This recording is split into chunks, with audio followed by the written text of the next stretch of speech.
करेंगे खबरों की ओर। हरिद्वार पतंजलि विश्वविद्यालय में 2 दिवसीय अंतर्राष्ट्रीय सम्मेलन का आयोजन हुआ, जिसमें देश विदेश के छात्राओं सहित बड़ी संख्या में लोग मौजूद रहे। वहीं इस दौरान शिक्षाविद प्रकृति चिकित्सा के क्षेत्र में चुनौतियों पर विचार विमर्श किया गया। साथ ही मानसिक और शारीरिक स्वास्थ्य को लेकर भी चर्चा की गई।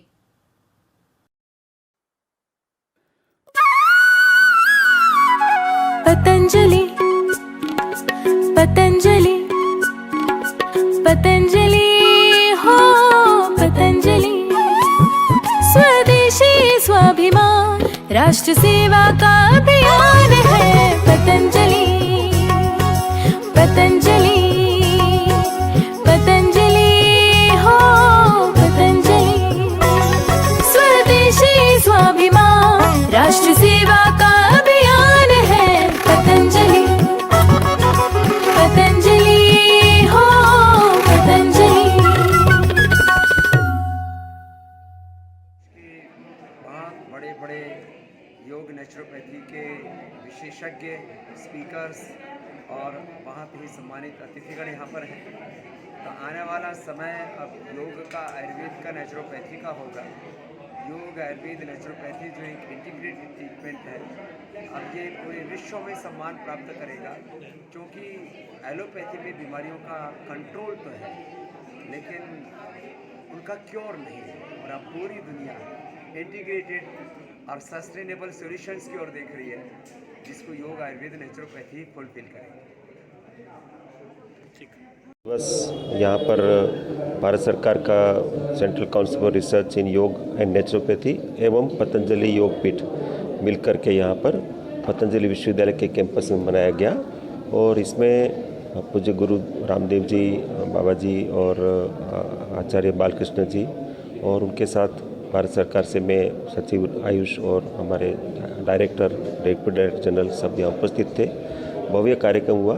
लगभग 3000 लोगों की उपस्थिति में नेचुरोपैथी डे का जो कार्यक्रम जो हुआ, उसमें अलग अलग प्रकार के सत्र अभी अगले 2-3 तक होने वाले हैं। कल वर्कशॉप था और ये नेचुरोपैथी फॉर होलिस्टिक हेल्थ, इस थीम पर ये पूरा 3 दिन का ये इंटरनेशनल कॉन्फ्रेंस भी साथ साथ में हो रहा है। नेचुरोपैथी को मान्यता की ज़रूरत नहीं, पूरे विश्व में नेचुरोपैथी को तो मान्यता है। मतलब आयुर्वेद और यूनानी, सिद्धा, होम्योपैथी, इन सबको अलग अलग देशों में मान्यता है, कुछ देशों में नहीं है। लेकिन नेचुरोपैथी के लिए कोई बाध्यता नहीं। नेचुरोपैथी विज्ञान जो है वो पूरे विश्व में अपने आप एक प्रकार से मान्यता प्राप्त है, उसे कोई रेगुलेटरी प्रोहिबिशन नहीं है। इसलिए नेचुरोपैथी के लिए विदेशों में जाने का सबसे बड़ा स्कोप है। अपने भारत में जो नेचुरोपैथी के प्रशिक्षण लेकर के कोई विदेश में जाना चाहता है तो उनके लिए बहुत ज़्यादा संभावनाएं उपस्थित हैं। उसके बारे में भी आज चर्चा हुई। डे के रूप में, प्राकृतिक चिकित्सा दिवस के रूप में आज छठा जो कॉन्फ्रेंस है, छठे दिवस का यहाँ पर आयोजन किया जा रहा है। हम प्रकृति के जितना नज़दीक रहेंगे उतना ही स्वस्थ रहेंगे। प्रकृति से जुड़ने से जीवन सुगम बनता है। तो प्रकृति से जुड़ने का आह्वान को प्राकृतिक चिकित्सा या उस विधाओं से जुड़े हुए लोगों के द्वारा पूरा विश्व में पहुँचाने का ये जो प्रयास है, ये हमारे ऋषियों की परंपरा है। भारत के लिए गौरव की बात है कि हमारे यहाँ रोग को नहीं, रोग होना नहीं, निरोग रहना ये महत्वपूर्ण माना गया है।